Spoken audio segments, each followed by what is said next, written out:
اعوذ باللہ من الشیطان الرجیم بسم اللہ الرحمن الرحیم الحمد للہ رب العالمین الرحمن الرحیم مالک یوم الدین ایاک نعبد و ایاک نستعین اہدنا الصراط المستقیم صراط الذین انعمت علیہم غیر المغضوب علیہم ولا الضالین آمین۔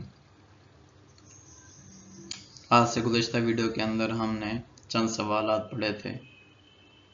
آج آخری آیت کے اندر غیر المغضوب علیہم ولا الضالین پر ایک سوال ہوتا ہے۔ اس سوال کو سمجھنے سے پہلے ایک حدیث سن لیں۔ آپ صلی اللہ علیہ وسلم نے ارشاد فرمایا المغضوب علیہم سے یہود مراد ہیں اور الضالین سے نصارہ مراد ہیں۔ حضرت ابن عباس اور ابن مسعود رضی اللہ تعالیٰ عنہما سے یہ بھی منقول ہے کہ یہودیوں کے بارے میں اللہ تعالیٰ نے سورۃ البقرہ کے اندر ارشاد فرمایا فباءوا بغضب علی غضب، کہ وہ غصے پر غصے کے مستحق ہوئے۔ اور نصارہ کے بارے میں سورۃ المائدہ میں اللہ تعالیٰ نے ارشاد فرمایا وَلَا تَتَّبِعُوا أَهْوَاءَ قَوْمٍ قَدْ ضَلُّوا مِن قَبْلُ وَأَضَلُّوا كَثِيرًا وَضَلُّوا عَن سَوَاءِ السَّبِيلِ، کہ آپ ان لوگوں کے خواہشات کی اتباع نہ کریں قد ضلوا، جو اس سے پہلے یا اس دین سے پہلے خود بھی گمراہ ہو چکے، وَأَضَلُّوا كَثِيرًا، اور انہوں نے بہت سارے لوگوں کو گمراہ کیا، وَضَلُّوا عَن سَوَاءِ السَّبِيلِ، اور وہ خود بھی سیدھے راستے سے گمراہ ہو گئے۔ یہودیوں نے علم ہوتے ہوئے عمل نہیں کیا، حق کو ٹھکرا دیا۔ نصارہ نے علم کا دعویٰ ہی نہیں کیا تھا، وہ علم سے بھی خالی تھے، وہ اپنے آپ کو عبادت گزار سمجھتے تھے۔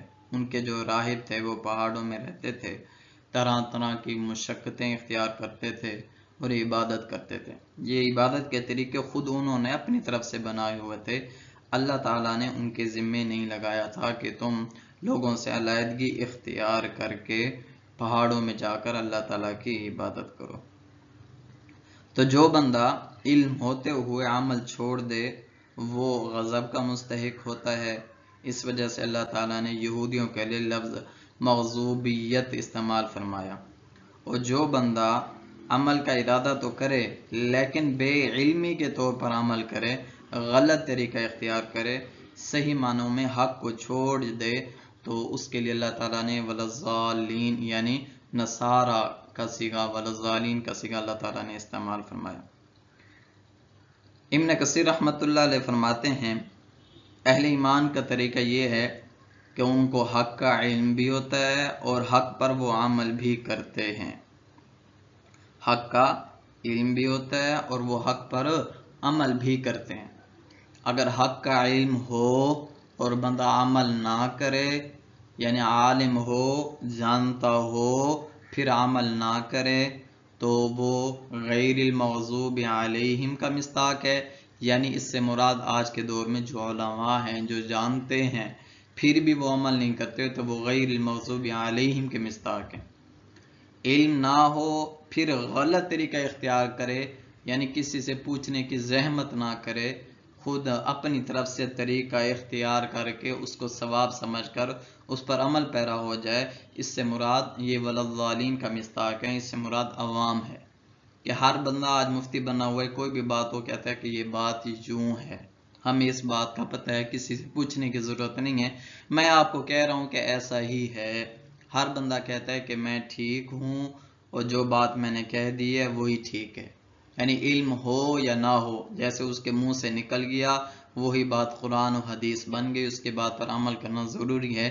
یہ لوگ ولضالین کے مصداق ہیں کہ علم نہ ہوتے ہوئے خود بھی اس پر عمل کرتے ہیں، خود بھی گمراہ ہوتے ہیں، وَأَضَلُّوا كَثِيرًا، اور بہت سارے لوگوں کو بھی گمراہ کرتے ہیں۔ اس سورت کے اختتام پر اللہ تعالیٰ نے اہل ایمان سے دعا کرائی، آمین، کہ دعا مانگو اے اللہ ہمیں یہودی اور نصرانی کے طریقے پر چلنے سے بچا۔ حالانکہ یہ دونوں گمراہ ہیں۔ اس کے اندر غیر المغضوب علیہم ولا الضالین، مغضوبیت کے لیے غیر کا لفظ لے کر آئے، ولا الضالین ضالیت کے لیے گمراہی کے لیے لام کا صیغہ لے کر آئے۔ اس کا فائدہ یہ ہے کہ لا میں نفی مراد ہوتی ہے اور غیر میں نفی بھی مراد ہوتی ہے اور مغایرت بھی مراد ہوتی ہے۔ کیا مطلب؟ پیچھے جو فرمایا تھا صراط الذین انعمت علیہم، ان لوگوں کے راستے پر چلا جن پر تو نے انعام فرمایا۔ تو غیر المغضوب علیہم کا جو راستہ ہے وہ نرا صراط الذین انعمت علیہم کا مصداق نہیں ہے، وہ ان کے علاوہ اور راستہ ہے، گمراہی کا راستہ ہے، اس وجہ سے غیر کا صیغہ استعمال فرمایا۔ اور ولضالین کے اندر لام کا صیغہ استعمال فرمایا تو نفی کر دی کہ یہودیت کے اندر یہودیوں کی بھی نفی کر دی اور نصرانیوں کی بھی نفی کر دی کہ ان دونوں کا جو طریقہ ہے وہ بالکل ہی غلط طریقہ ہے۔ سوال یہ ہوتا ہے کہ یہودیوں کے لیے تو غیر کا صیغہ استعمال کیا اور نصرانیوں کے لیے لام کا صیغہ استعمال کیا، یہ وجہ فرق کیوں ہے؟ تو اس کا جواب یہ ہے کہ یہودیوں کے پاس علم تھا، اس کے باوجود وہ تکبر اور عناد کی بنا پر آقا صلی اللہ علیہ وسلم کو انہوں نے نہیں مانا، اس وجہ سے ان کے لیے غیر کا صیغہ استعمال کیا۔ اور یہودیوں کے پاس علم نہیں تھا، انہوں نے عمل کے لیے غلط طریقہ اختیار کیا، اس وجہ سے ان کے لیے ولضالین لام الف لا کا صیغہ استعمال فرمایا۔ یہ جو ہم سورت کے آخر میں کہتے ہیں آمین، آمین کا معنی ہے اے اللہ ہماری اس دعا کو قبول فرما۔ ایک مرتبہ تو ہم نے پہلے دعا کی، یعنی پوری سورت کے اندر ہم نے کیا کی، اہدنا الصراط المستقیم سے لے کر آخر تک ہم نے اللہ تعالیٰ سے دعا کی، پھر آخر میں پھر ہم دعا کر رہے ہیں آمین اے اللہ ہماری اس دعا کو قبول فرما، گویا کہ ہم نے 2 مرتبہ اللہ تعالیٰ سے دعا کی۔ یہاں پر ایک مسئلہ سنتے جائیں، ولضالین کے بعد آمین جب بندہ کہے تھوڑا سا ٹھہر کر پھر آمین کہنا چاہیے، فوراً نہیں کہنا چاہیے۔ ایک حدیث بھی سنتے جائیں، حضرت عائشہ رضی اللہ تعالیٰ عنہ سے روایت ہے کہ آپ صلی اللہ علیہ وسلم نے ارشاد فرمایا کہ یہودیوں نے تمہاری کسی چیز پر اتنا حسد نہیں کیا جتنا آمین کہنے پر حسد کیا۔ حضرت ابو ہریرہ رضی اللہ تعالیٰ عنہ سے روایت ہے کہ آپ صلی اللہ علیہ وسلم نے ارشاد فرمایا کہ یہودیوں نے تم سے 3 چیزوں پر حسد کیا۔ نمبر 1 سلام کو پھیلانا، نمبر 2 نماز میں صف قائم کرنا، نمبر 3 آمین کہنا۔ یہ ساری باتیں در منصور میں نقل کی گئی ہیں۔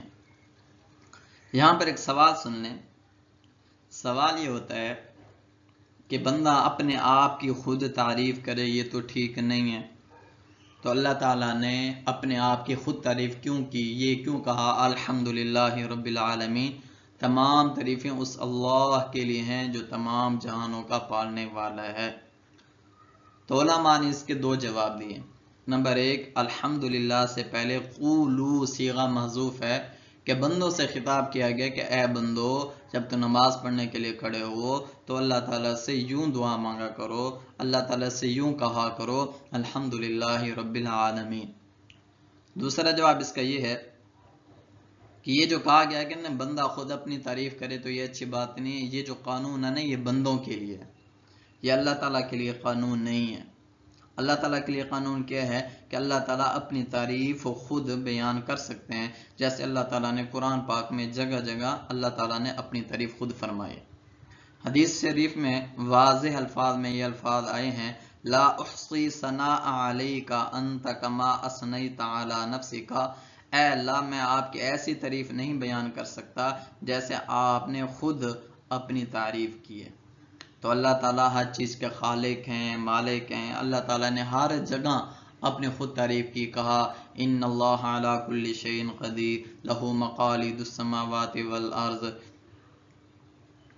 اور بھی بہت سارے آیات ہیں جن کے اندر خود اللہ تعالیٰ نے اپنی تعریف فرمائی ہے۔ تو اس سوال کا جواب ہو گیا کہ اپنے آپ کی تعریف کرنا یہ مخلوق کے لیے ٹھیک نہیں ہے، خالق کے لیے ٹھیک ہے۔ خالق اگر اپنے آپ کی تعریف کرتا ہے تو وہ بالکل ٹھیک ہے، کیونکہ جو قانون مخلوق کے لیے ہیں خالق اس سے مستثنا ہے۔ اللہ تعالیٰ نے مخلوق کے لیے قانون بنائے ہیں، مخلوق نے اللہ تعالیٰ کے لیے قانون نہیں بنائے۔ ایک حدیث میں آتا ہے آپ صلی اللہ علیہ وسلم نے ایک صحابی کو دیکھا جب بھی وہ دعا کرتے ہیں دعا کے آخر میں کہتے ہیں آمین، تو آپ صلی اللہ علیہ وسلم نے ارشاد فرمایا جو بندہ اس طرح دعا کرے کہ ہر دعا کے ختم پر آمین کہے تو اللہ تعالیٰ اس کی دعا پر قبولیت کی مہر لگا دیتے ہیں، یعنی اس کی دعا فوراً ہی قبول ہو جاتی ہے۔